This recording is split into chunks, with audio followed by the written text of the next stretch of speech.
excuse me, our theme for today, our theme for this month, which is to take a deep look at our authentic selves and who we came here to be, who we came here to express, how we came here to express, the authentic you, the authentic me. And it is my hope and my intention that whether you've been here a million times or this is your very first time here, that this month has meaning for you as we delve into the idea of our authentic selves. And today I want to look at intrinsic qualities of the authentic self. And it's going to be a two-part talk, part today and part next Sunday, because I can't do all of them in one Sunday, and I wanted to get all of them in, because there are 7 concepts, 7 qualities that are intrinsic to the authentic self.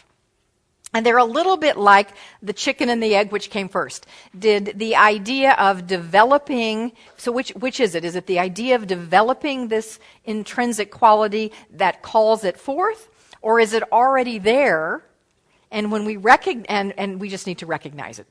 Yes, it's both. It's both. So as we recognize and consciously choose to live from these intrinsic qualities, they become more and more present in us, but they were already there to begin with. So does that make sense? Good. Say yes, please. Yes, good. Good. So I know you're with me. That's good. So before we explore them, I want to just get a little bit more on the same page of what do I mean by the authentic self, and what do I mean by the fact that there are intrinsic qualities. Well, I want to start with a beautiful statement by poet T.S. Eliot. You may have heard this before, but it has some really beautiful, profound, personal meaning for us if we allow it to. And the statement that T.S. Eliot said was this: "The end of all our exploring will be to arrive where we started and to know the place for the first time." Have you heard that before?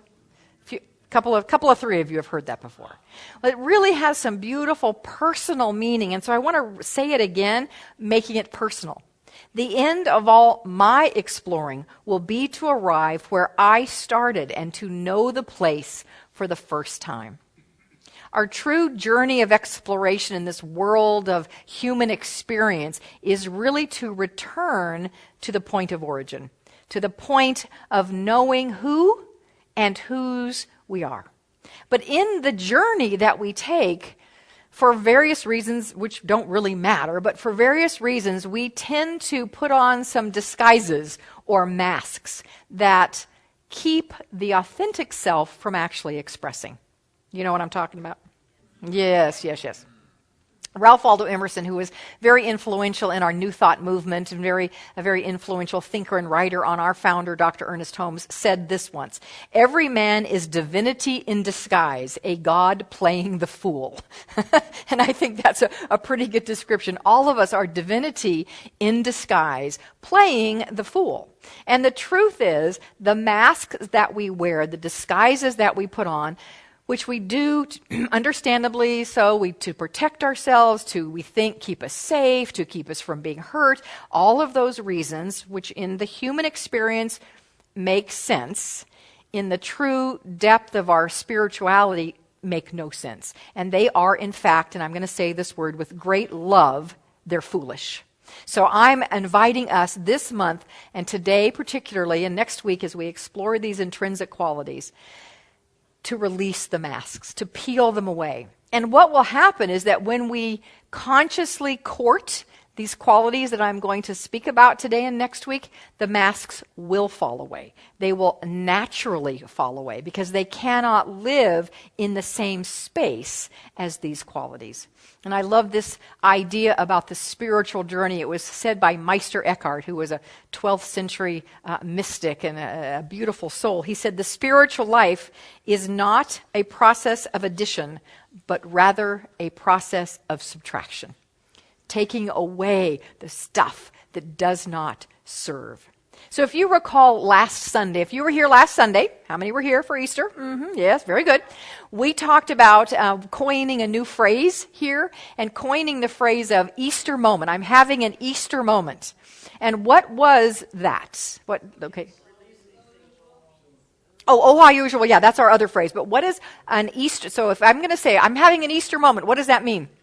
Dying to something that doesn't serve. Yes, I'm letting something that doesn't serve die, so that that which is true about me, that my authentic self, my true self, the consciousness of the Christ that is in me can rise forth and be born. That's what we said an Easter moment was. So I'm talking today about having Easter moments. An Easter moment in today's in the terminology of today would be a moment where I peel away or allow to be peeled away a mask or a disguise that covers my authentic self, so that my authentic self can be revealed and experienced and expressed. So that's why we're going where we're going this month, and particularly today and next week. So we may say, well, what are these authentic qualities? How do I know if I've got them? How will I know if I've, come back in this journey of exploration? How will I know when I've come home? Well, it's pretty simple. Actually, it's pretty simple. These qualities they're able to be recognized, and we're very able to recognize when we're not in these qualities. So I'm going to talk about 3 today, and next week we'll do 4, because I needed to set it up today and take a little bit of time for that. Next week we won't have to do that.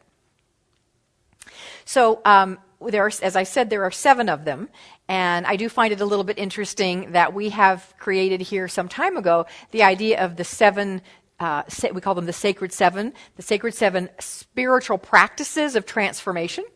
So this is just a little review, a little test, like to see how we're doing it. Who can tell me one? Let's see, give me one of the Sacred 7 practices for personal transformation. What's one of them? Spiritual mind treatment is 1. 2. Tithing is service. Seva. Yes, seva is sacred service. Yes, I heard meditation. Visualization. Visioning.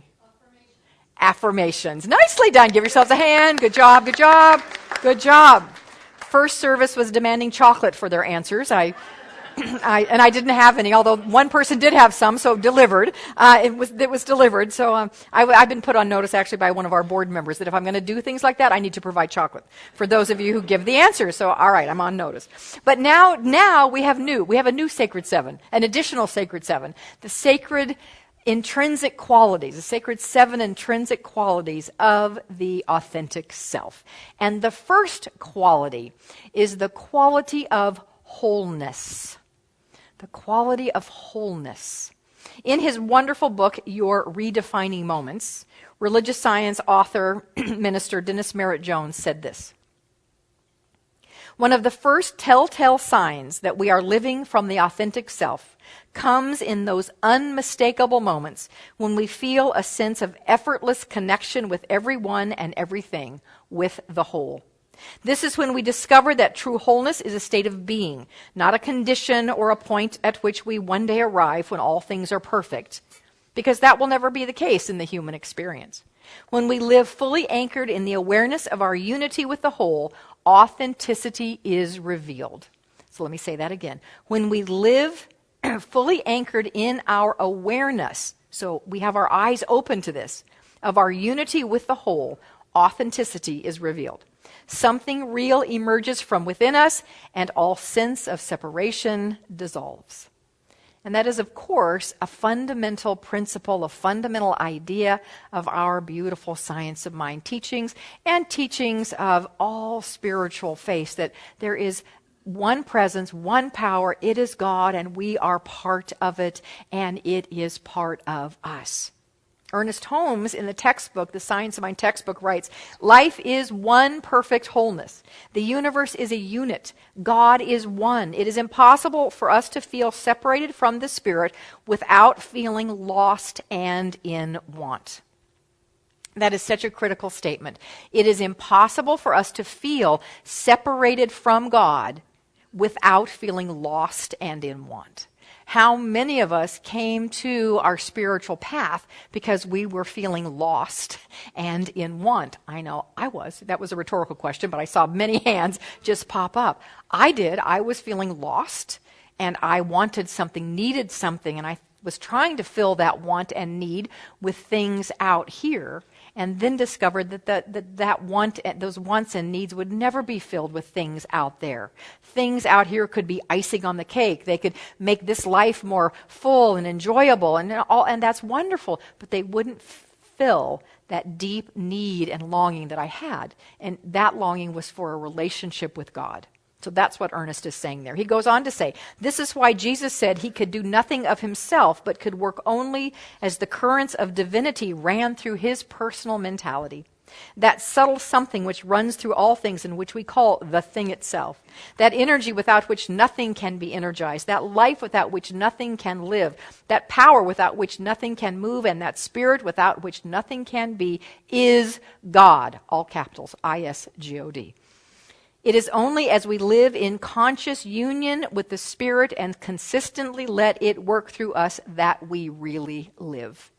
So if we want to come alive, if we want to really live in this human experience, we must have a conscious courting of the idea that we are part of the whole, that we are part of something infinite, and that something infinite is in, as, and through each of us. Babaji, who was an Indian guru, was once asked, "Are you God?" And his answer, in his sort of characteristic wit and wisdom, said, "God is everywhere. I am local."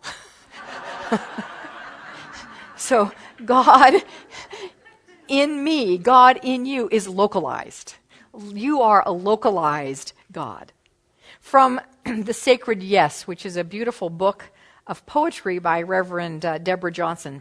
She writes this poem from God to us. And it says this: "You are me and I am you. I live in you and you live in me. Understand what I just said. You live in me. You move in my world. You speak with my voice. You think with my mind. You love with my heart. You act with my creativity. There is no separation here. When you say yes to me. Say yes to us. Say yes to our oneness. If you would only start from this point." So the place we start in being our authentic selves is to start from the place of knowing our wholeness. And when we begin to recognize this, some of the masks which we hang out with will automatically fade away because they cannot live in the place of recognizing our wholeness. And for each of these ideas that we're going to talk about today, I'm going to give just a couple of the masks. There are certainly more. You can identify your own. But as I identify these, I also want you to just question in your heart. I love many of the lines from Carrie's song, but one of them was that the answers to the questions in your head are in your heart. So listen to these with your heart. And just identify if you could go, oh yeah, I see that one hanging out in me. Not in a way of judging yourself or finding yourself wrong or beating yourself up, but just an awareness. And the good news that if you do find these masks as ones that you wear, when you begin to really live from a consciousness of wholeness, they will automatically and naturally begin to fade away. So one of them is the mask of shame, which comes from the mistaken belief that we are somehow flawed and therefore not enough. When you know you are connected to the infinite perfection, how can you live in a place of shame? You cannot wear that mask when you recognize who and whose you are. The mask of lack, which is the mistaken belief that there's not enough of whatever we feel we might need. If we are part of the whole, the infinite universe, how can there ever be lack? And the mask, which is one that I recognized here for myself, the mask of perfectionism. That mask that says, I have to be perfect. I have to show up perfectly in this world. I have to say the right thing, do the right thing, look the right way, in order to be okay, in order to be accepted, in order to feel good about myself. That can fade away when we recognize our connection to the whole. When we are living in the presence of our authentic selves, we remember that we are whole and perfectly complete exactly as we are, wrinkles, warts, and all. All right? So I want to make an affirmation out of some of that, not all of it. We're not going to affirm our wrinkles and warts, but I do want to affirm I am whole and complete just the way I am, okay? I am whole and complete just the way I am. All right, that was kind of warm up. That was warm up. Now let's try it again. I am whole and complete just the way I am. I love it that many of you did that. Now, some of you are going, why are those people holding their hands up? That's weird. No, we have learned, science has shown that the power stance, which helps us embody, become what we're saying, is this. Scientific research. Go look about on the TED Talks. There's a great TED Talk. So when you have a stance like this, either standing or sitting, and say something, its power is magnified. So if you'd like to do it one more time with hands up, I am whole and complete just the way I am. Oh, yes. Look at those of you who stood up. Way to go. So that's our first intrinsic quality of the authentic self. The second one, which really follows. They all follow from wholeness, all of them. Wholeness is the starting point, as that beautiful poem, the Say Yes poem, said. The second quality of the authentic self is a quality of reverence. Reverence for life, capital L, meaning the infinite life, and life, lowercase l, meaning life as we experience it here on this earth plane. So it's reverence for your own life and your own physical being. It is reverence for the life of those fellow travelers on this journey who are sitting to your right and left, in front and behind you, not just in this pew, but in traffic and in the grocery store and in your school, in your work, wherever it might be.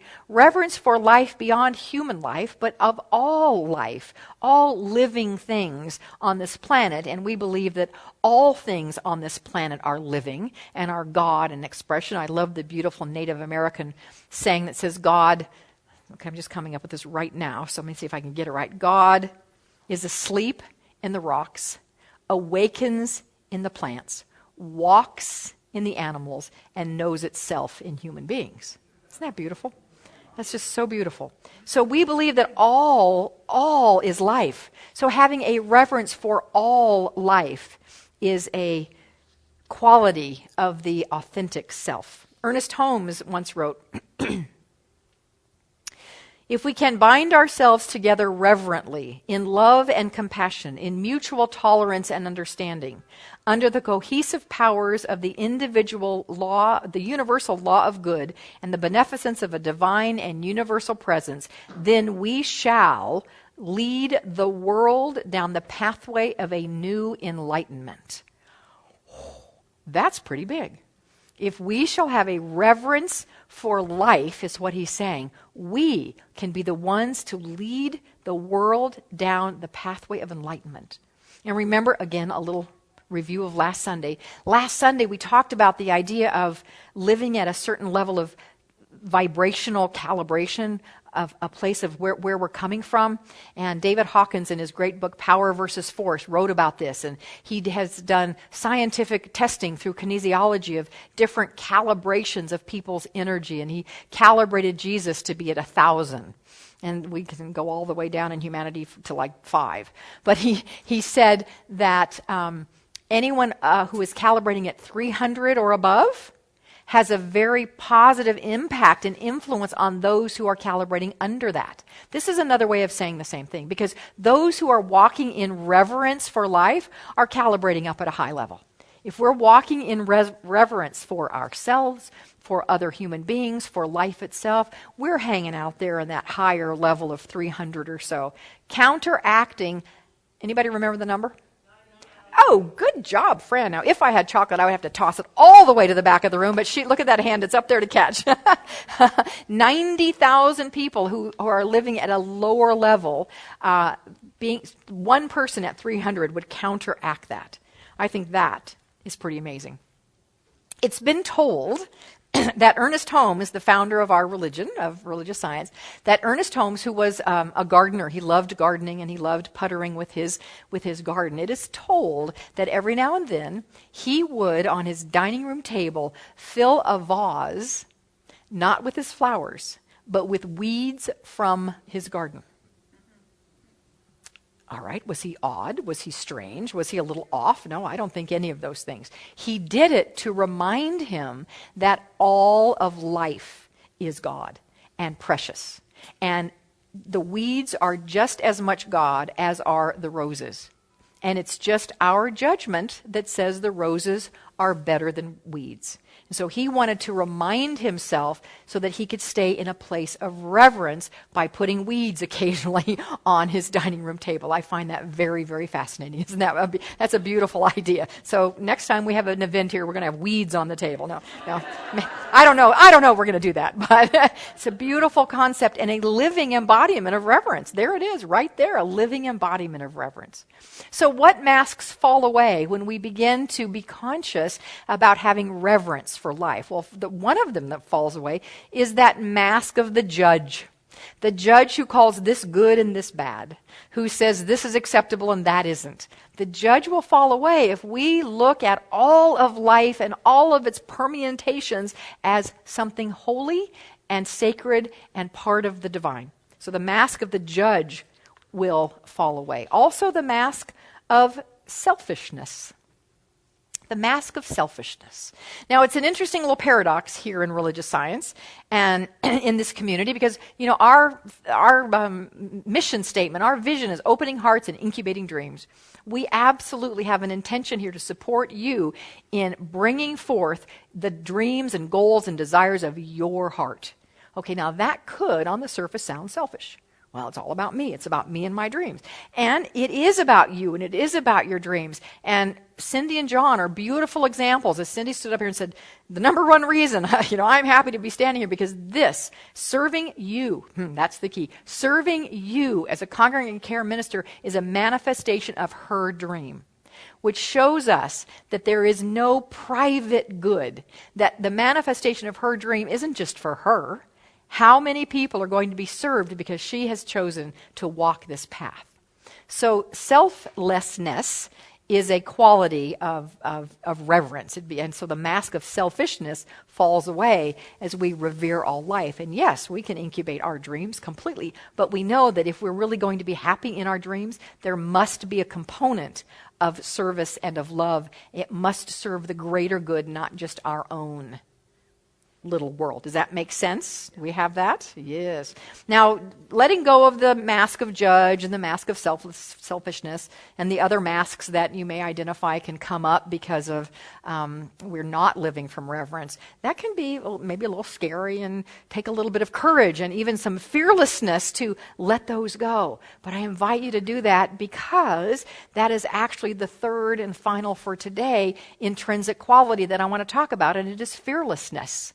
That a person who is living from their authentic self is fearless. And I love these words from the Bhagavad Gita, which is an ancient Hindu text. It says, "Fear not what is not real, never was and never will be. What is real always was and cannot be destroyed." Well, that was a little brain twister, wasn't it? So I want to say it again. Fear not what is not real, never was and never will be. What is real always was and cannot be destroyed. We live in fear because we are concerned that we're going to lose something, right? Fear is always based on a belief that we're going to lose something. We're going to lose love. We're going to lose face. We're going to lose money. We're going to lose our health. We're going to lose a relationship. Just fill in the blank. Fear comes from that. But when we know that the infinite and that everything lives in the infinite, what can we possibly lose? We cannot lose love. It may change form, but we can't lose it. Can we really lose face? Okay, we may be embarrassed about something, but so what? We're infinite beings. We're God in expression. So what if we fell on our face? We'll get right back up. Can we lose our health physically? Yes, this body can have challenges, no doubt about it. But can we lose the essence of who we are? Can we lose life? Absolutely not. We cannot. So the idea is to live from a place of fearlessness, knowing you really cannot lose anything. The masks that we put on are, I'm afraid I'm going to lose all those things that I said. And worry is a huge mask of fear, because how many of us know worry? Go ahead, let's say it right here. Worry is a fear that we're going to lose something, fill in the blank, in the future, right? But we're not being in the present. Coming back to the present is a way we can live fearlessly. Being in this moment. What is this moment? And what is it for me in this moment? I can live it fearlessly. And I love a practice that I learned from Dr. Peggy Conger, who is the first staff minister here. She was the staff minister here before I became the minister. And Dr. Peggy said to me many years ago, every single year I choose one thing to do that I'm afraid to do. Once a year, or I do at least one thing a year that I am afraid to do, and I do it anyway. I learned that from her many years ago, and I have lived by that. And so every year and sometimes it's only in retrospect that I realize I did it. I didn't consciously choose. Some years I have consciously chosen. The year I walked on fire was a conscious choice. The year I joined the choir here, that was a conscious choice. The year I sang a solo, that was a conscious choice. The year I was Elvis Presley on the stage, that was a conscious choice. And I should do that again. That was so much fun. But I want to tell you, every single one of those things caused me to shake in my Elvis boots. Every one of them scared the you-know-what out of me. They did. And I chose to do them anyway. And here's what I discovered about all of them. Every single one of them, when I did it, some of them were great fun, as a matter of fact. Absolute great fun. Every one of them was empowering and freeing. So when we live that intrinsic quality of fearlessness, our authentic self is empowered and is set free. Absolutely no doubt about it. So it's only the first quarter of the year that's done right now. You have 9.5 months to figure out and to birth, perfect timing in 9 months, to birth forth something for you that is fearless. And that's an assignment that you have been given here this morning, to make this year be a year that you do something fearless, to call forth your to more fully call forth your authentic self. So early on in my spiritual awakening, which was a mental, emotional, spiritual awakening, it all happened around the same time. I was seeing a therapist, a very spiritual therapist. And I was in a group with a group of women. And one day, Marilyn was the name of the therapist. She brings lyrics to a song to the group. And she says, "We are going to sing this song." Well, that freaked me out a little bit, but okay, we're going to sing this song. Faced a fear right then. Then a couple of weeks later, I am already attending First Church of Religious Science in this very building. Don't you know, the congregational song we sang that Sunday was the same song my therapist had us sing. And as I was thinking about today and putting today together, that song came into my head because I think it addresses these 3 points. It addresses the idea that when we are cultivating our authentic self, we are remembering we are whole and absolutely complete just the way we are, warts, wrinkles, and all. It helps us remember that the song helps us connect with a reverence to all life and a realization that we are connected to all, to see it without judgment, to accept it with love, and to step out and be fearless in our ability and our willingness to grow and to stretch. So, I found the song on YouTube. Thank you, YouTube. What a great little tool that is for ministers. I'm so happy that came into being. And I want us to sing this song this morning. Some of you will know it already, or at least recognize it. The lyrics are going to be displayed up here. When you catch the tune, which is it's an easy tune, I invite you to join in and sing. And this could be, doing this is one of your fearless moments, because you may not think you can sing. You may not like to sing in public. You may feel uncomfortable. Here's a moment to be fearless and to sing it anyway. All right? So let's hit it.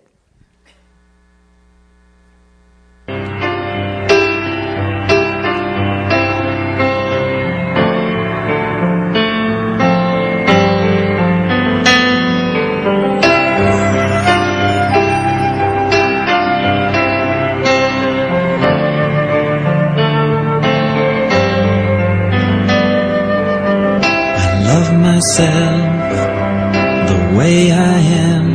There's nothing I need to change. I'll always be the perfect me. There's nothing to rearrange. I'm beautiful and capable of being the best me I can. And I love myself just the way I am.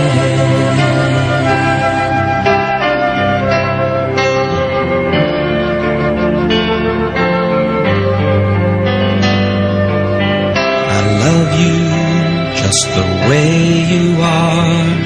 There's nothing you need to do. When I feel the love inside myself, it's easy to love you. Behind your fears, your rage and tears, I see your shining star.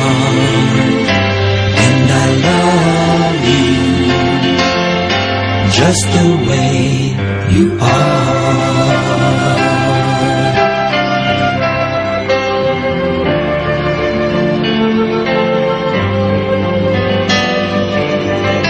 Love the world the way it is, 'cause I can clearly see that all the things I judge are done by people just like me. So till the birth of peace on earth that only love can bring, I'll help it grow by loving everything.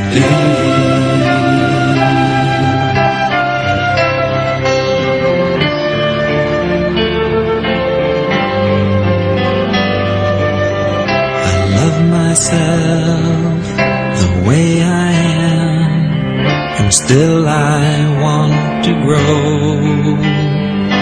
But change outside can only come when deep inside I know I'm beautiful and capable of being the best me I can. And I love myself just the way I am. I love myself just the way I am.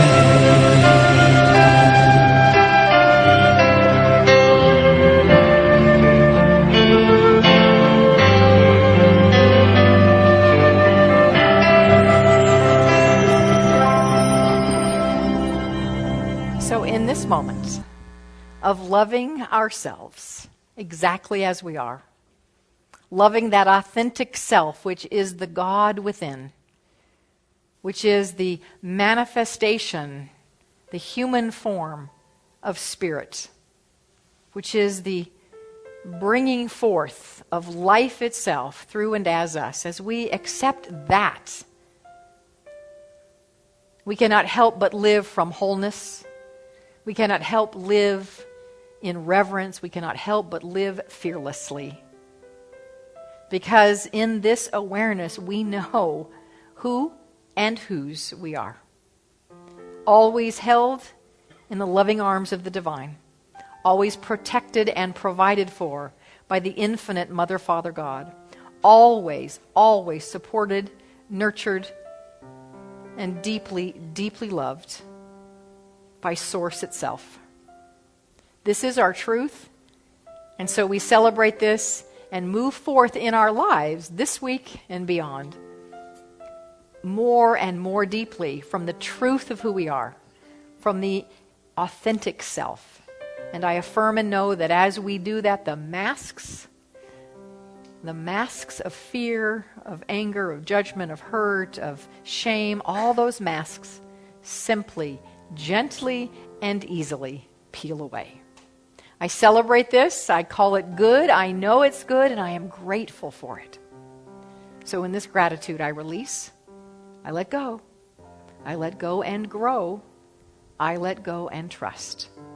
And together we say, and so it is.